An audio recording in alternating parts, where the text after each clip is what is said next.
It's good morning, Queenie Tan. Thank you for joining us here at Yellow Shelf. Thank you so much for having me. I'm so excited to be here. Oh, congratulations on your book that's out now, The Fun Finance Formula. Queenie, tell us all about it. What do we need to know about your new book, your first book too? Yeah, I'm so excited. Yeah, it's really crazy. It's been a bit of a journey to get here, but very excited. I guess, in summary, the book is basically about how you can make finance enjoyable. Because I feel like a lot of the books out there related to finance, it kind of seems like really difficult and really hard and kind of boring. So basically, this book is here to flip the script on that and positions it in a way to make finance fun, less daunting, and not overwhelming because and it also draws on quite a lot of my own personal life. So I guess a bit about myself. So I was actually raised by a single parent. So my dad was the one that raised me, which was kind of unconventional. And I thought it was a kind of interesting upbringing because whenever people at school would ask me, "What does your dad do for a living?" And I wouldn't know how to answer because he didn't actually have a job because he had actually retired early. And it was kind of weird because I didn't feel like we were rich growing up because I went to public schools and he drove this like kind of old, loud car and used to embarrass me. And I would always wonder, like, why don't we have Foxtel? Why don't we have all the things that the other kids have? And why didn't we go to Bali or something like that? And then Yeah. I think when I got older, I realized like how amazing financial independence is, like not having to rely on a paycheck, being able to earn your own income from your investments. I think that's really cool. And also at the same time, while my mom didn't raise me like as much as my dad, like she would still stay with us from time to time. And I realized they had really different perspectives on money. And that was actually the main reason they divorced.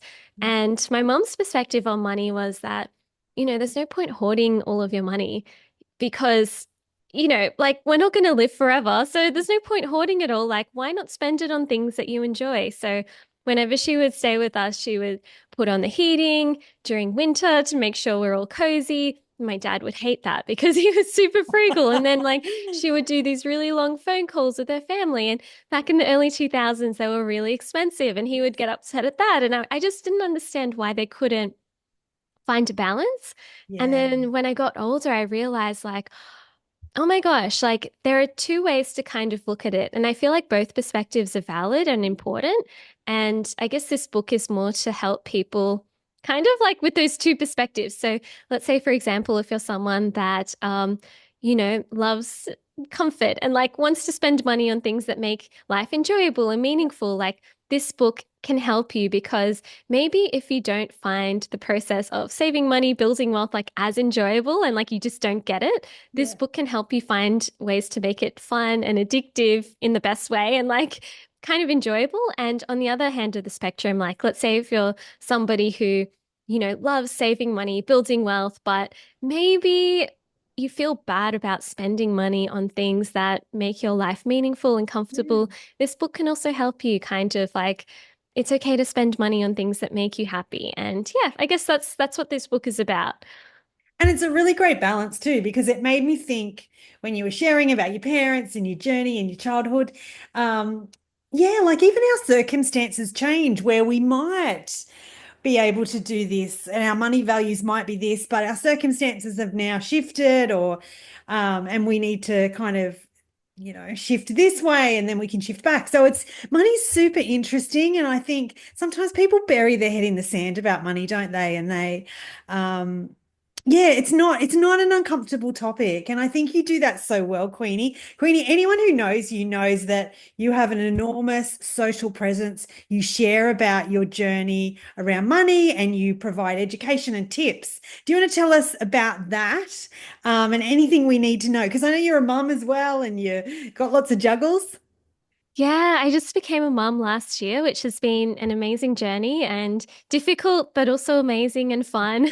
Yeah, that's just been crazy because it's just so funny because you never really understand what like people always say it's hard, parenting is hard, but you don't know until you actually have a baby, like what it's Yeah. actually like. And but also just how much joy they bring and Sure. how funny they are. Like she just does the funniest things, like says the funniest things. Well, she doesn't really talk yet, but she makes Yeah. noises like she's trying to Mm. talk to us, and it's hilarious.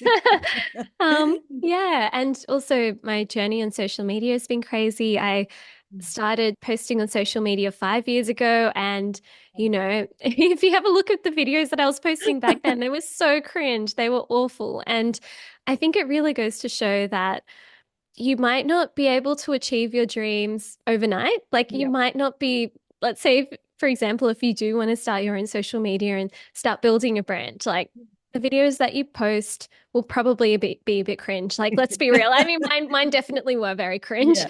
But over time, if you keep on working on it, you definitely can get to a position that you never thought possible. I mean, Yeah. 5 years ago, I never thought I'd be doing this full time. I never Yeah. thought when I started my investing journey 10 years ago, I'd be in the position that I am today. So it just goes to show like it may not happen overnight, For maybe not sure. even after a year, but maybe 5 years, 10 years. Like honestly, if you just stick at Persist. something, yeah, it's Yeah. amazing what you can achieve. Yeah, that's fabulous. And look, I want to be able to, I'll put this in the show notes, Queenie. I'll put in where we can get the book and obviously where we can connect with you. So tell us the best way to either follow you on socials or find the book. Yeah, so in most bookstores, you'll be able to find the book, but you can also buy it online at Amazon. I think it's really convenient. They have really fast shipping, so you'll be able to find it there. And if you want to connect with me, I'm on Instagram, TikTok, and YouTube. So if you pick your preferred platform, and I'll be there. And yeah, really excited.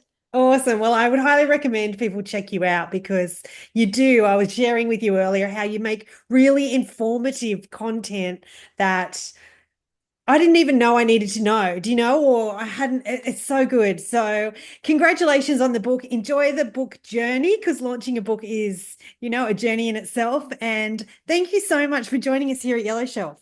Oh, thank you so much for having me. I'm so excited to be Cheers. here. Thank you. Pleasure. Cheers.